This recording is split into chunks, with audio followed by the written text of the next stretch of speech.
The Book of Esther, nestled in the Old Testament, offers a remarkable story of courage, faith, and divine intervention.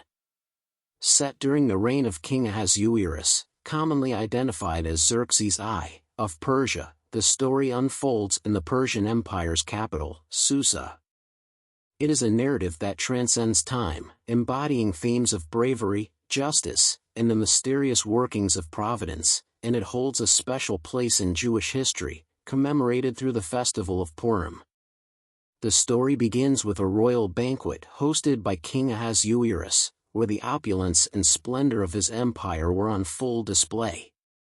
The festivities, however, took a dramatic turn when the king, in a moment of pride and desire to showcase his queen's beauty, summoned Queen Vashti to appear before his guests.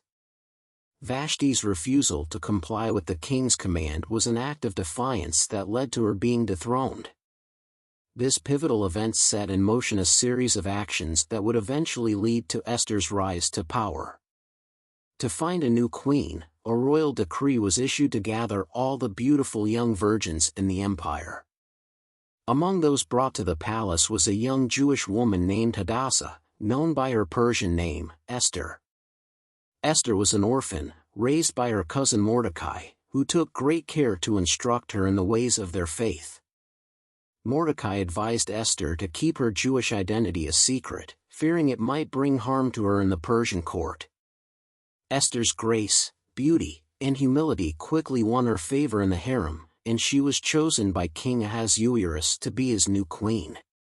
Despite her newfound royal status, Esther remained humble and obedient to Mordecai's instructions, even as she navigated the complexities of palace life.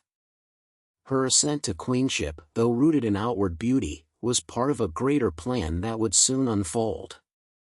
The tranquility of the palace was soon disturbed by the rise of Haman, a high-ranking official who was promoted by King Ahasuerus to a position of immense power. Haman's authority was such that all the king's servants were commanded to bow before him. However, Mordecai, a devout Jew, refused to bow, as his faith prohibited him from worshipping anyone but God. This act of defiance enraged Haman, who not only sought to punish Mordecai but devised a sinister plan to annihilate the entire Jewish population within the empire. Haman approached King Ahasuerus with a proposal to exterminate a certain group of people he claimed were rebellious and posed a threat to the kingdom.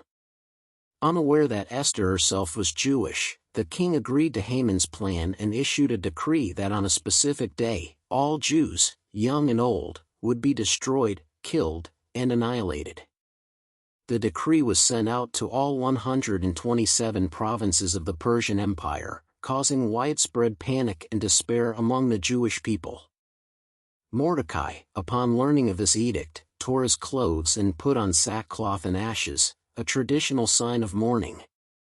He sent a message to Esther, urging her to use her influence as queen to intercede with the king and save their people. Esther faced an immense dilemma. The Persian law prohibited anyone from approaching the king without being summoned, under the penalty of death, unless the king extended his golden scepter as a sign of mercy.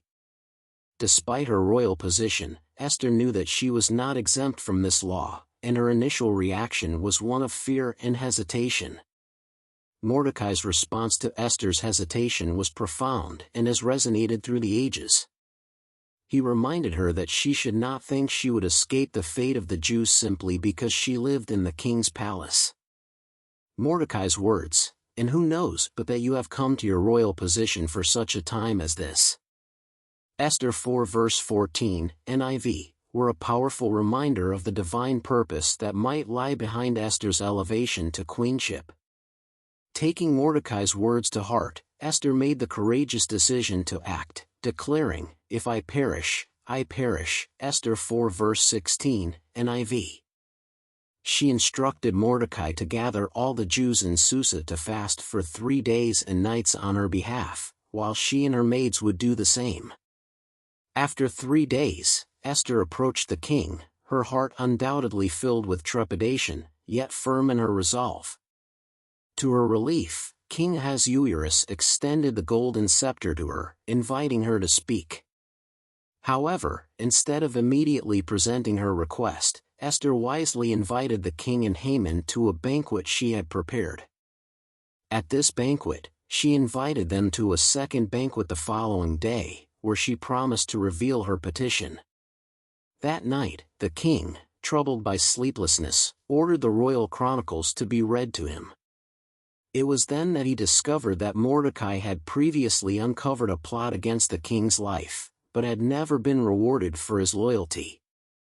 The next morning, as Haman arrived at the palace intending to request Mordecai's execution, the king asked him how to honor someone the king delights in.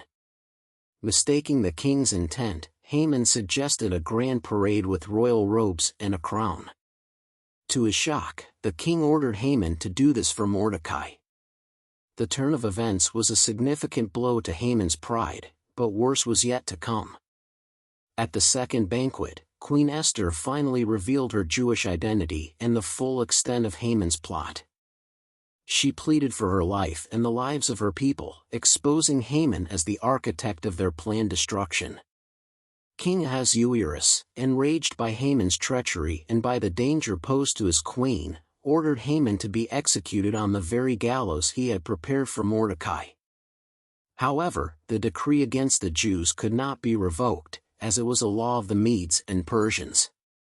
Instead, King Ahasuerus issued a new decree allowing the Jews to defend themselves against their enemies.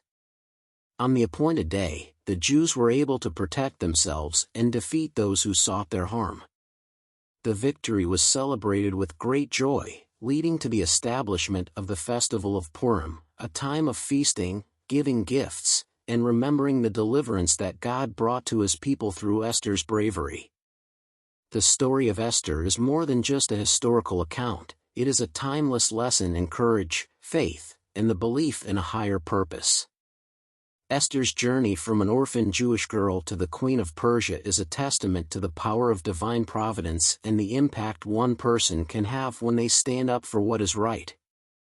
Her willingness to risk her life to save her people continues to inspire and resonate with readers today. Esther's story challenges us to consider our own lives and the roles we might be called to play in the greater narrative of justice and righteousness. It is a reminder that we are placed in our positions for a reason, and that sometimes, the most courageous act is simply to step forward and trust in the unseen hand of providence. If you found this exploration of Esther's story insightful and inspiring, I encourage you to like this video, subscribe to my channel for more content like this, and share it with your friends and family. Your support helps me continue to bring these powerful stories to life. Thank you for watching, and I look forward to hearing your thoughts in the comments below.